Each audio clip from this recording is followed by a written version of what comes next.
Le travail, la vie, les choix, les virages, et si tout ça n'était qu'une question de regard? Effet d'optique, c'est le podcast qui explore ce que nos parcours professionnels disent de nous et comment ils peuvent nous faire voir le monde autrement. Chaque épisode est une vérité, un parcours singulier, une émotion brute, un sujet qui questionne, avec un seul objectif, nous inviter à repenser notre regard sur le monde du travail et sur nous-mêmes. Je suis Aurane Defnin, coach professionnel certifié par l'ICF et j'accompagne les personnes en quête de sens à créer une carrière qui leur ressemble. N'hésitez pas à partager vos réflexions et à vous abonner pour ne pas manquer les prochains épisodes. Et pour toute demande de coaching personnalisé, contactez-moi à aurane.coaching@gmail.com.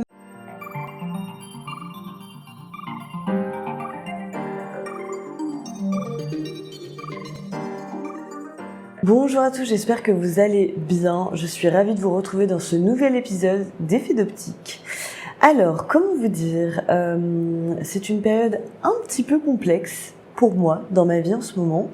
Et donc, c'est très difficile de continuer à vous sortir un podcast toutes les semaines, sachant que je suis littéralement débordée en ce moment.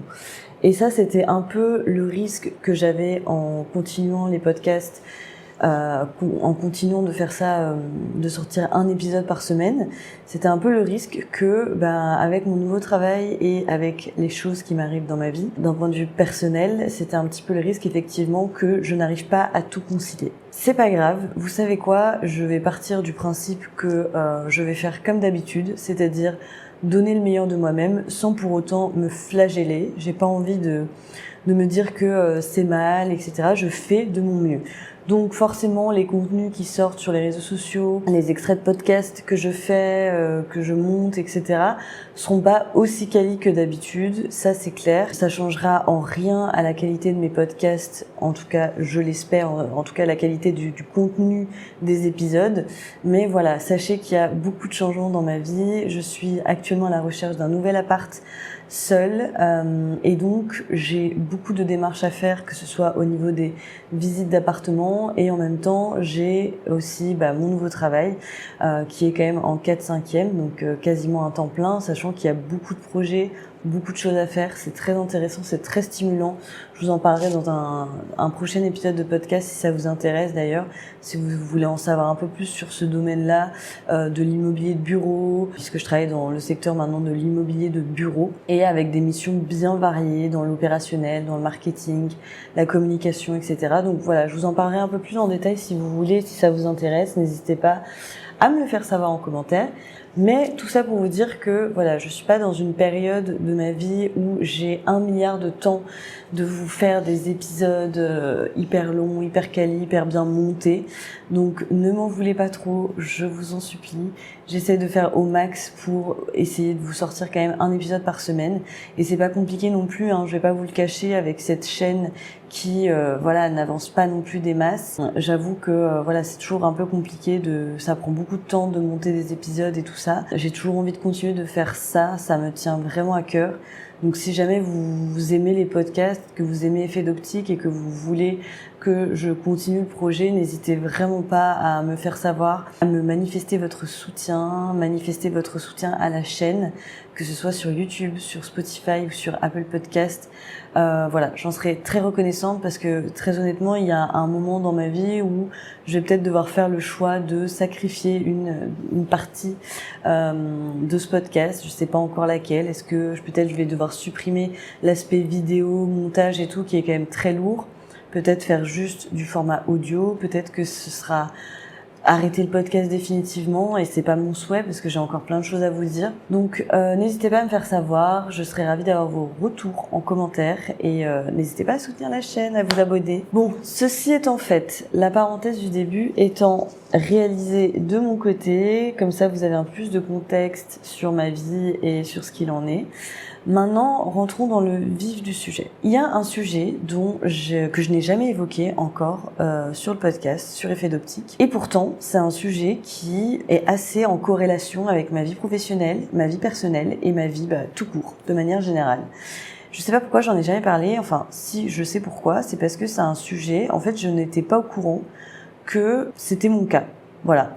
J'ai écouté pas mal de témoignages ces derniers temps sur l'anxiété sociale. J'ai écouté des podcasts, j'ai écouté des témoignages sur les réseaux sociaux, je me suis renseignée sur le sujet et c'est vrai que j'ai fini par comprendre, après toutes ces années, donc j'ai quand même 27 ans, j'ai fini par comprendre que j'en faisais. Voilà, je fais de l'anxiété sociale. Voilà, j'étais pas au courant. Concrètement, comment ça se manifeste chez moi? Je vais vous raconter un petit peu mon expérience et quel impact ça a, surtout cette anxiété sociale, dans le monde du travail et comment moi je fais pour, entre guillemets, vivre avec ça de manière assez normale et pour pas que ça m'impacte trop dans le monde professionnel et aussi dans ma vie de tous les jours. Ça aussi, je peux vous partager. Mais voilà, donc je vais vous raconter un petit peu ma vie par rapport à l'anxiété sociale. Déjà, il faut savoir que je suis une personne assez timide. Donc, toute ma vie, j'ai cru être juste timide. Voilà, depuis que je suis petite, à chaque fois qu'il fallait parler à des gens, je me cachais derrière ma mère, je me cachais derrière ma sœur, et je voulais pas parler aux gens. En fait, voilà, je n'aimais pas les gens, concrètement. Et donc, je me cachais derrière les personnes de ma famille. Par exemple, mes parents étaient restaurateurs. Donc, ils avaient un restaurant et souvent, on descendait de l'appartement pour aller au restaurant. On passait par là, on mangeait au restaurant.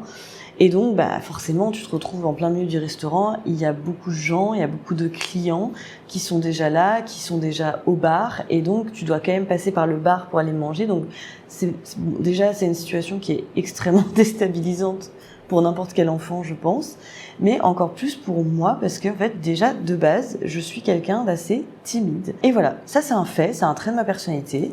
Et donc, pendant toute mon enfance, toute mon adolescence, j'ai mis, certaines choses que je faisais. Je vais vous expliquer un petit peu plus en détail qu'est-ce que c'est, ces choses que je faisais, ou que je fais encore.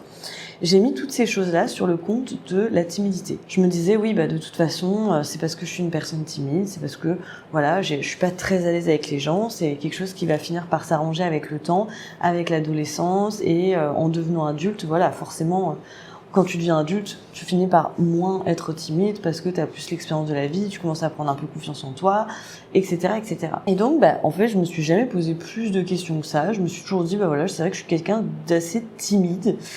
Mais en même temps, c'est vrai que quand j'étais adolescente, je me considérais un peu comme quelqu'un de bizarre socialement. Je pense que j'avais pas tous les codes sociaux et donc j'ai toujours eu une facilité à me faire des amis, plus ou moins, parce que j'ai toujours été quelqu'un de très à l'écoute et que les gens ont eu tendance à très facilement se confier à moi ou ce genre de choses.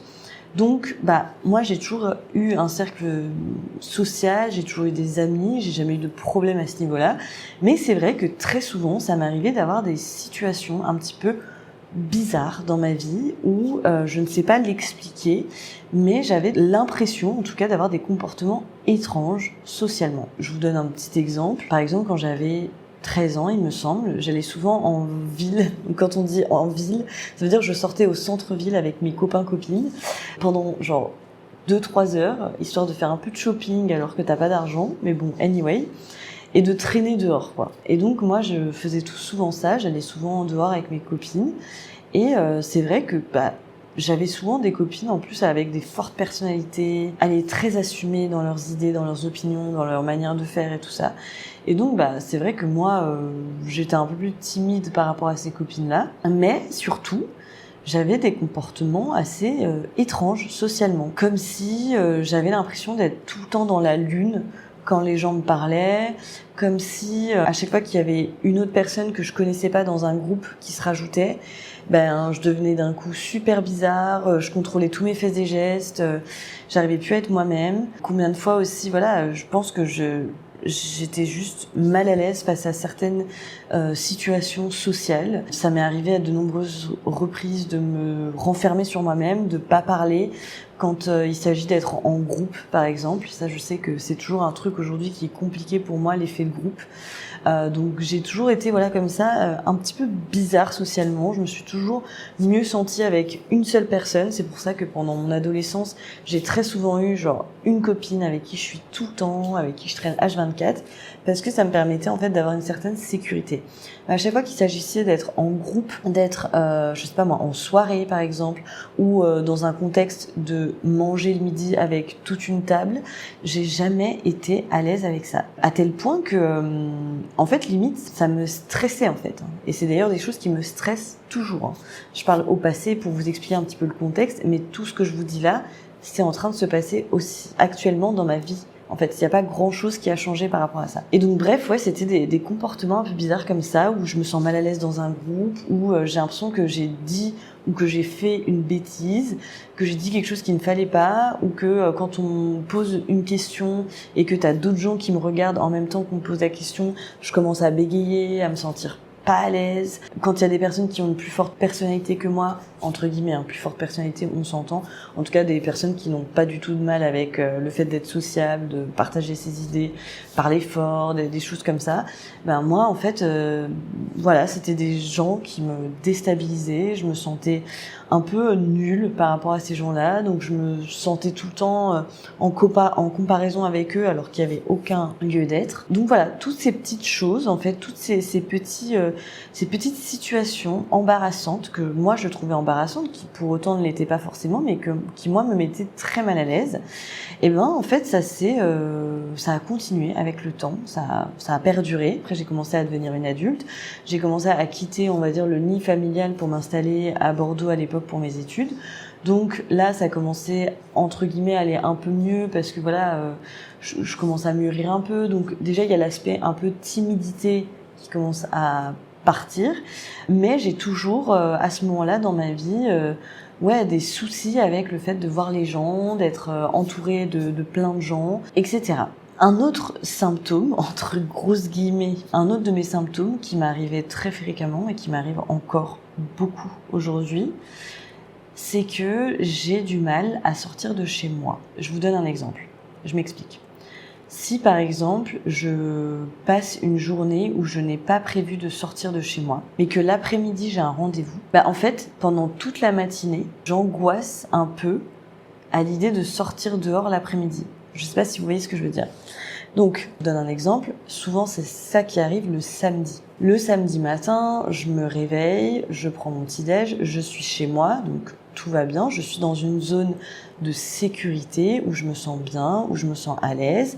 Je regarde mes petites séries, je fais mes petits trucs, mon petit ménage, etc., etc. Et en fait, je dois quand même sortir de chez moi pour aller faire des courses dans la journée. Donc j'ai pas forcément prévu de sortir de base, je n'ai pas forcément de choses à faire dehors, mais par contre il faut quand même que j'aille dehors pour manger, tout simplement, pour me nourrir, pour acheter à manger, pour faire les courses. Et donc, en fait, ce qui va se passer très souvent, c'est que j'angoisse à l'idée de sortir pour aller faire les courses. J'angoisse, donc je reste un peu dans ma zone de confort chez moi. Et qu'est-ce qui va se passer, c'est que je retarde au plus le moment d'aller faire les courses. Donc je vais, je sais pas moi, faire du ménage, regarder une série, je vais commencer à récurer plein de trucs chez moi, je vais commencer à faire à manger, je vais commencer à faire autre chose, en fait, tout faire, sauf sortir faire les courses.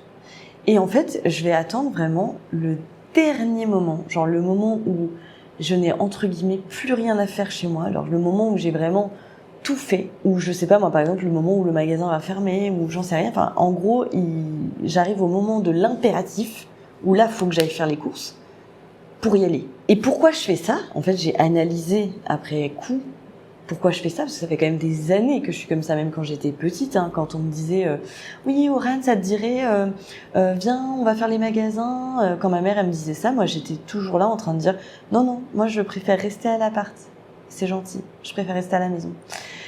Et parce qu'en fait, j'ai réfléchi avec le recul, c'est que ça m'angoisse d'aller dehors.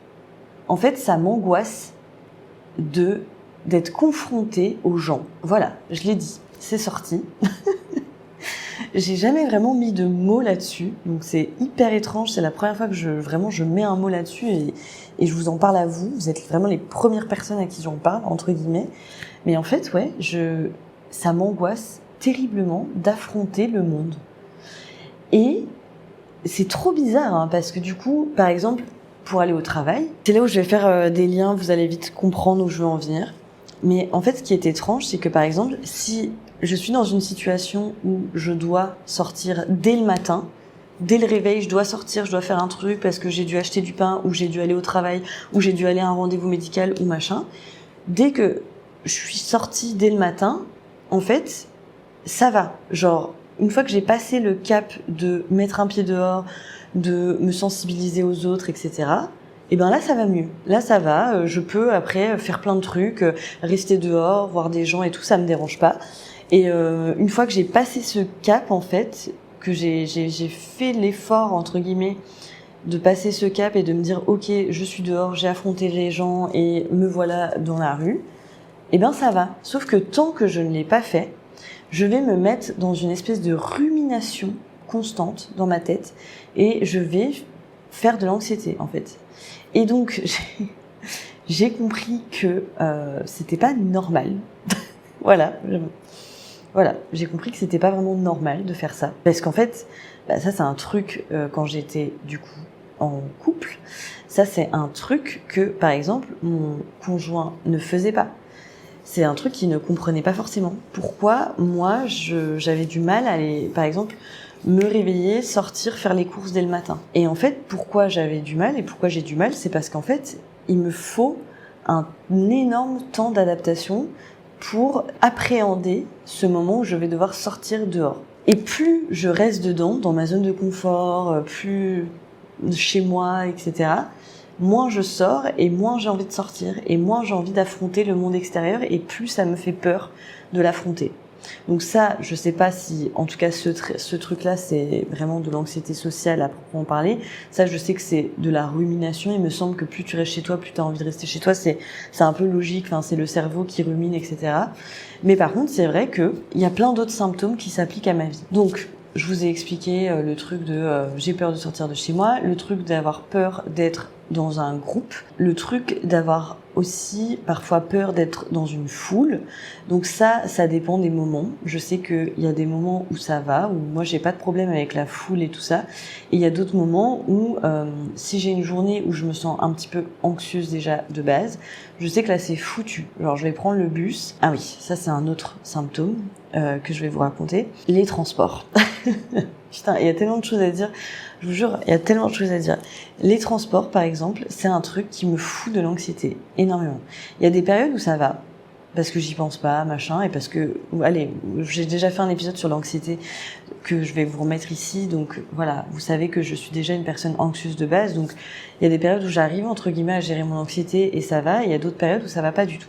Et donc, dans ces périodes où ça va pas du tout, je fais de l'anxiété sociale, notamment dans les transports. Donc, par exemple, prendre le bus, pour moi, c'est assez compliqué parce que je développe souvent de la peur de vomir, donc de l'hémétophobie quand je suis dans le bus. Je développe souvent de l'anxiété, style j'ai l'impression que tout le monde me regarde, alors que tout le monde s'en fout, s'en contrecarre de ma vie. J'ai l'impression, même si je suis avec des amis et tout, j'ai pas envie de parler fort dans les transports et tout, parce que j'ai toujours l'impression que quelqu'un me juge, me regarde ou parle de moi. Ça, c'est très compliqué des fois à gérer. J'ai aussi développé avec le temps, avec les transports, une phobie, de la peur de la vitesse, la peur de la perte de contrôle. Donc ça m'arrive très souvent quand je suis dans les trains. Et en fait, le truc, c'est que oui, c'est un symptôme de l'anxiété, mais c'est surtout un symptôme de l'anxiété sociale, parce que s'il y avait pas de gens autour, ça ne me foutrait pas autant d'anxiété. Ça ne m'en donnerait pas. En fait, si je prenais les transports et par exemple, ça m'arrive, très souvent, je prends les transports et il y a personne dans les transports, ou en tout cas, il y a pas beaucoup de gens, et je me sens pas du tout anxieuse. Là où ça va venir titiller une sorte d'anxiété sociale, c'est que plus il y a de gens et plus je vais me sentir anxieuse. Plus ça va développer, en fait, ça va intensifier les symptômes. Bref, donc vous voyez, en fait, l'anxiété sociale, moi je pensais pas que c'était ça, je pensais pas que j'en faisais, je pensais que j'étais juste une personne anxieuse de base, mais en fait je me rends compte avec le temps, avec les témoignages que j'écoute, avec les podcasts que j'écoute, etc., je me rends compte qu'en fait, non, c'est pas normal d'avoir peur d'affronter les gens, c'est pas vraiment normal d'avoir peur de prendre les transports parce que tu vas affronter les gens, c'est pas trop normal d'avoir peur d'aller à la boulangerie parce que tu vas affronter les gens. En fait, rien de tout ça n'est vraiment, alors, entre grosses guillemets, normal. Évidemment, qu'est-ce que la normalité? On est tous différents, on a tous nos traumas, nos machins. Je suis bien consciente que je suis pas la seule à qui ça arrive. Mais en fait, c'est pas forcément, je me suis rendu compte que c'était pas normal quand mon ex-copain ne le faisait pas, par exemple, n'avait pas ce genre de symptômes. Lui, par exemple, il se levait et il allait à la boulangerie, directement, à peine sorti du lit. Moi, c'est quelque chose qui me terrifiait, enfin, c'est quelque chose qui était vraiment inenvisageable pour moi. Et je vous épargne d'autres types de situations, comme par exemple quand t'es en plein milieu de la rue et que tu marches et que d'un coup t'as l'impression que tout le monde te regarde. En fait, c'est limite si tu fais pas une sorte de paranoïa un peu parfois. Des fois, j'ai l'impression, il y a des jours où comme ça, je me sens anxieuse socialement. Et il y a des jours où j'ai l'impression que vraiment tout le monde me regarde. Tout le monde me regarde et je me sens extrêmement mal à l'aise. Alors que tout le monde s'en fout, hein. C'est absolument, et c'est ça d'ailleurs l'anxiété, hein. C'est tout le paradoxe, ou je sais pas comment on peut appeler ça, mais c'est tout le point de l'anxiété, c'est que c'est quelque chose d'irrationnel en fait. C'est complètement irrationnel. Personne me regarde, tout le monde s'en fout, mais des fois je vais me balader dans la rue et j'ai l'impression que tout le monde me regarde et que tout le monde parle sur moi. Ça c'est aussi un truc. Depuis que je suis en Belgique, ça va parce que j'ai l'impression que j'ai un peu moins ce ressentiment. Mais quand j'habitais encore en France, j'avais toujours l'impression que les gens parlaient sur moi, rigolaient de moi, me jugeaient, etc. Et vraiment, c'était très handicapant. Et dans mon adolescence, c'était exacerbé ce sentiment. J'avais vraiment l'impression que tout le monde parlait sur moi et c'est pour ça aussi que j'ai adopté des comportements assez, entre guillemets, étranges ou en tout cas peu conventionnels en société. C'est parce que vraiment je me sentais mal à l'aise, je me sentais épiée en permanence. Et il me semble que c'est aussi une sorte de symptôme d'anxiété sociale. Bref, tout ça pour dire que cette anxiété sociale, elle peut être très handicapante, notamment dans un domaine, vous allez vous en douter duquel, eh bien le monde professionnel. Voilà, ouais. Comment gérer l'anxiété sociale quand tu travailles? Et notamment quand tu travailles avec des individus toute la journée, que tu as des collègues, que tu travailles parfois même en open space ou dans des métiers de service et que tu dois voir des gens absolument tous les jours de ta vie. Enfin, en tout cas, minimum 5 jours sur 7. Eh bien, c'est compliqué. On va pas se mentir. Donc, pendant très longtemps, j'ai eu peur des open space. Et d'ailleurs, c'est toujours quelque chose qui me met extrêmement mal à l'aise et inconfortable. Je tiens à le préciser. J'aime pas les open space. En fait, à cause de mon anxiété sociale, en fait, l'open space va être un endroit absolument pas sécuritaire pour moi. C'est-à-dire que je vais avoir l'impression que si je pose une question en public, donc dans l'open space, j'ai l'impression qu'on va me regarder, qu'on va me juger, qu'on va m'épier, et en fait, j'aime pas ce sentiment que tout le monde m'entende, en fait. Et donc, moi, ça m'a provoqué des gros soucis dans ma vie professionnelle parce que, vous vous doutez bien, quand j'étais commerciale, voilà, t'es dans un open space, tu dois prendre le téléphone, tu dois contacter des gens. Tu prends ton putain de téléphone et tu contactes des gens, en fait. Tu fais ça à n'importe quelle heure, n'importe quel jour de la semaine. En fait, tu fais ça en permanence, tu fais de la prospection téléphonique. Enfin, alors déjà que voir des gens, c'est compliqué. Alors en plus, les avoir au téléphone et les harceler au téléphone, vous imaginez pas le niveau d'anxiété que ça me donnait, en fait. Et donc, forcément, ça m'a posé des gros soucis parce que j'avais peur d'appeler. J'ai toujours un peu peur d'appeler. J'avais peur d'être dans un open space, tout simplement, de devoir poser des questions devant tout le monde, de devoir faire des présentations aussi. Ouais, des présentations. Donc des présentations devant tous tes collègues, par exemple.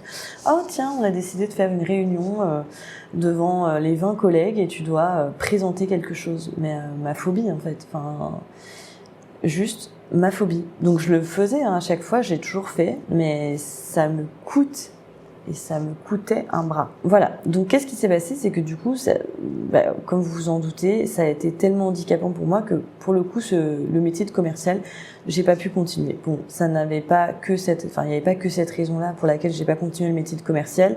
Je vous en ai déjà parlé à plusieurs reprises. Il y a plein d'autres raisons. Le métier de commercial, c'est pas fait pour moi du tout, mais ça en fait partie. L'anxiété sociale m'a vraiment empêchée de réaliser ce métier comme bon me semble.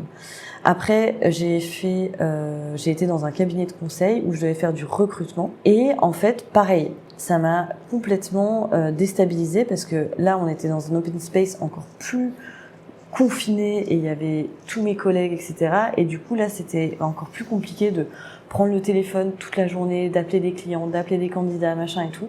Je pensais vraiment que j'allais dépasser cette peur et que ça allait bien se passer.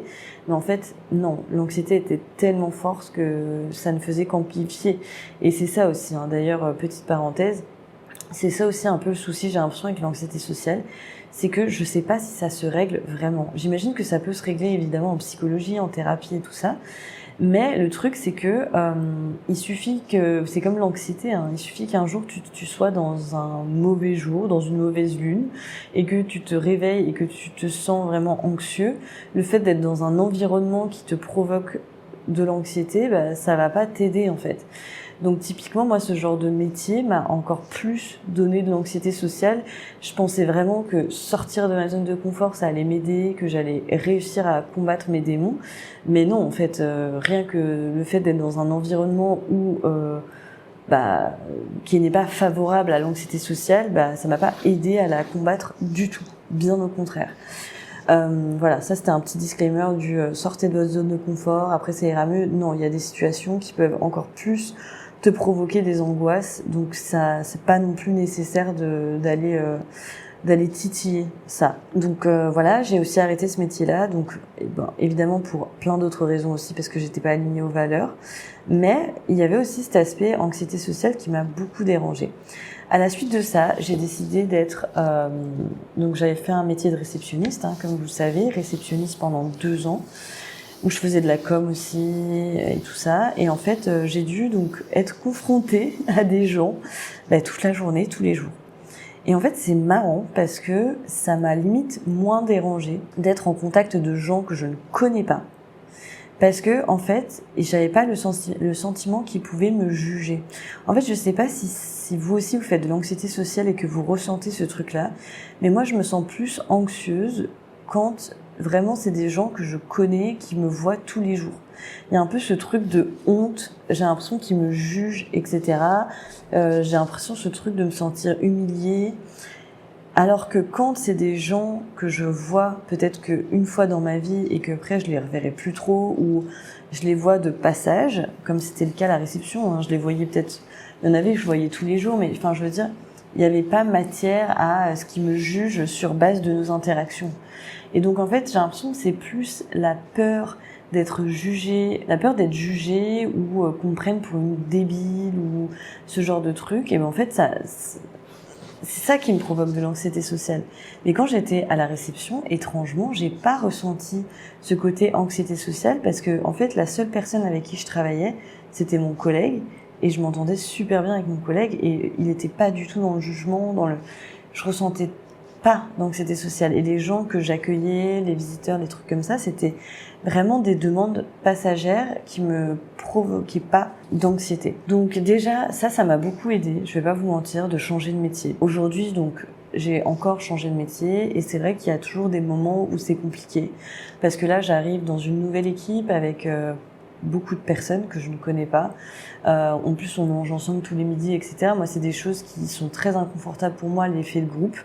D'ailleurs, c'est ça qui me pèse le plus aussi, je pense, au travail avec mon anxiété sociale. C'est vraiment cet effet de groupe qui est encore, à l'heure d'aujourd'hui, très compliqué à gérer pour moi.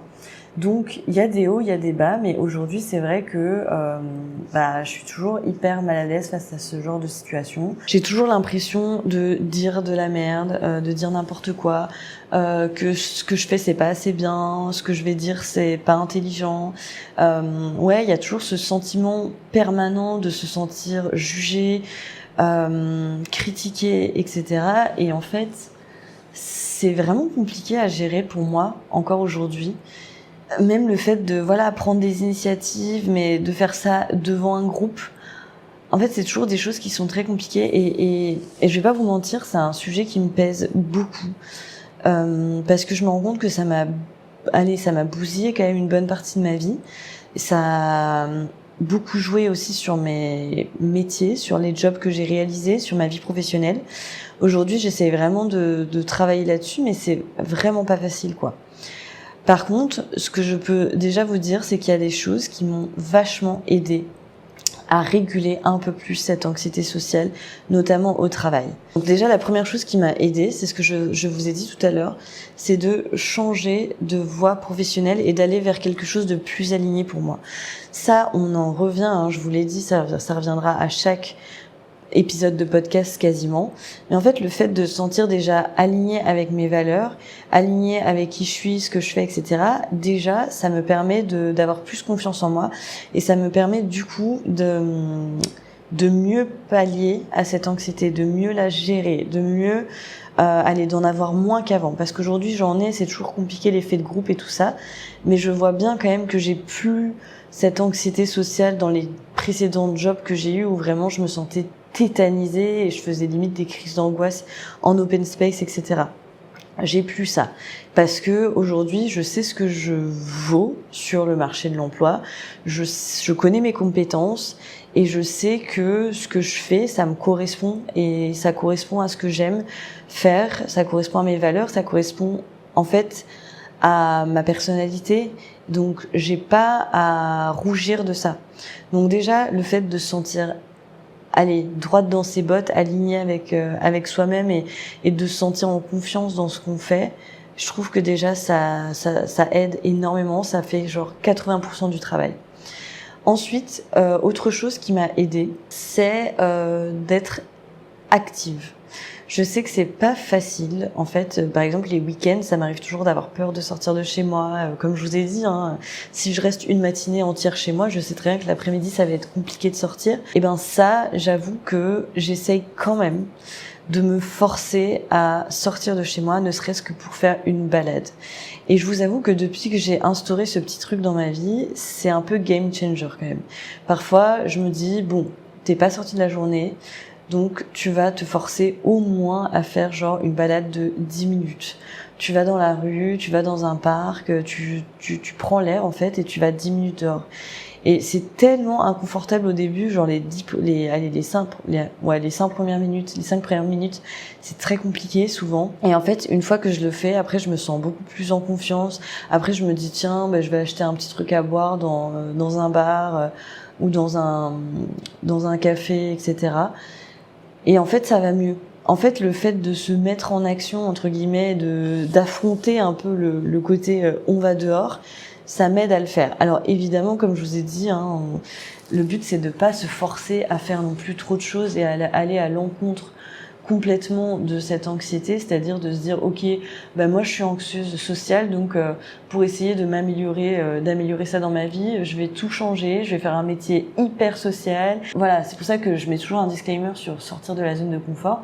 C'est important de temps en temps de se dire ok, là je vais sortir 10 minutes, je vais faire une balade et je vais m'aérer l'esprit, ça va me faire du bien. Il y a une différence entre ça et tout changer du tout au tout, changer de métier, faire un truc hyper social, aller à des soirées avec plein de gens alors que vous êtes pas du tout, alors que c'est pas du tout votre truc de base. En fait, je pense que dans l'anxiété sociale, c'est comme l'anxiété de manière générale.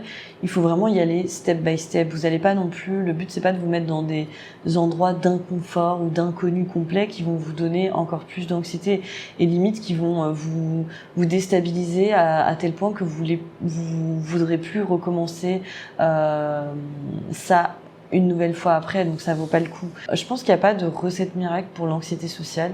Le tout, c'est vraiment une fois de plus, de s'écouter, d'écouter ses ressentis, d'écouter son corps, de se forcer à de temps en temps faire une balade, faire un truc pour vraiment s'aérer l'esprit, de s'occuper de manière générale. Moi, depuis que j'ai un travail où je suis active et où je vois des gens, mais où je suis plus alignée avec moi-même, plus alignée avec mes tâches, je vois bien quand même qu'il y a je vois bien quand même que ça m'a aidée. Je vois bien que ça a eu un impact positif sur mon anxiété sociale. Même si c'est pas encore ça, voilà, ça va être le dernier conseil, donnez-vous du temps. Moi, c'est pas encore ça et j'ai encore un long chemin par rapport à ça à faire. C'est d'ailleurs tout le thème de cette année. Je vous avais dit que j'allais travailler sur l'anxiété de manière générale. J'ai encore plein de taf à faire et là en plus je suis dans une période où malheureusement j'ai beaucoup de choses à gérer, donc j'ai pas entre guillemets énormément de temps pour me pencher là-dessus. Donc j'espère que le mois prochain je pourrai enfin continuer ma thérapie et tout ça.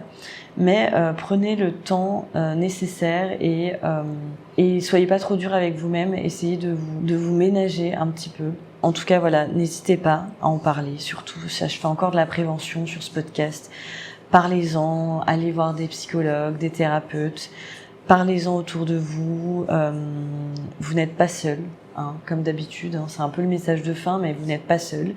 Et surtout, restez aligné avec ce que vous faites au maximum. Non, moi, ça m'a épargné tellement de soucis dans ma vie depuis que je suis alignée avec ce que je fais, avec mon travail. Franchement, je me sens beaucoup mieux dans ma vie. Alors évidemment, ce n'est pas parfait, ce ne sera jamais parfait. Ça, il faut se le dire. Ça peut être réglé, mais ce sera jamais parfait. Mais voilà, déjà, essayez de vous sentir bien avec vous-même. C'est le plus important. Évidemment, si vous voulez un coaching personnalisé pour justement vous sentir plus aligné dans votre travail, peut-être que ça vous aidera à regagner confiance en vous à ce niveau-là, peut-être que ça vous aidera d'une certaine manière à pallier à votre anxiété sociale. En tout cas, n'hésitez pas à me contacter. Toutes les infos sont en barre de description, comme d'habitude. En ce moment, vous êtes nombreux à me contacter. Je vous remercie. Franchement, ça me remplit de bonheur. Je sais pourquoi je fais ce métier. Et quand je vois les personnes qui s'épanouissent au fur et à mesure dans leur métier, ça me fait chaud au cœur. Voilà, j'espère que cet épisode vous aura plu. C'est un peu long, mais il y a tellement de choses à dire sur l'anxiété sociale. N'hésitez pas à me partager vos retours d'expérience. D'ailleurs, si vous aussi, vous avez des tips pour l'anxiété sociale, ça m'aiderait aussi. Je suis curieuse d'avoir vos avis, vos retours, vos commentaires. Comme d'habitude, on se retrouve mardi prochain pour un nouvel épisode d'Effet d'Optique. Ciao!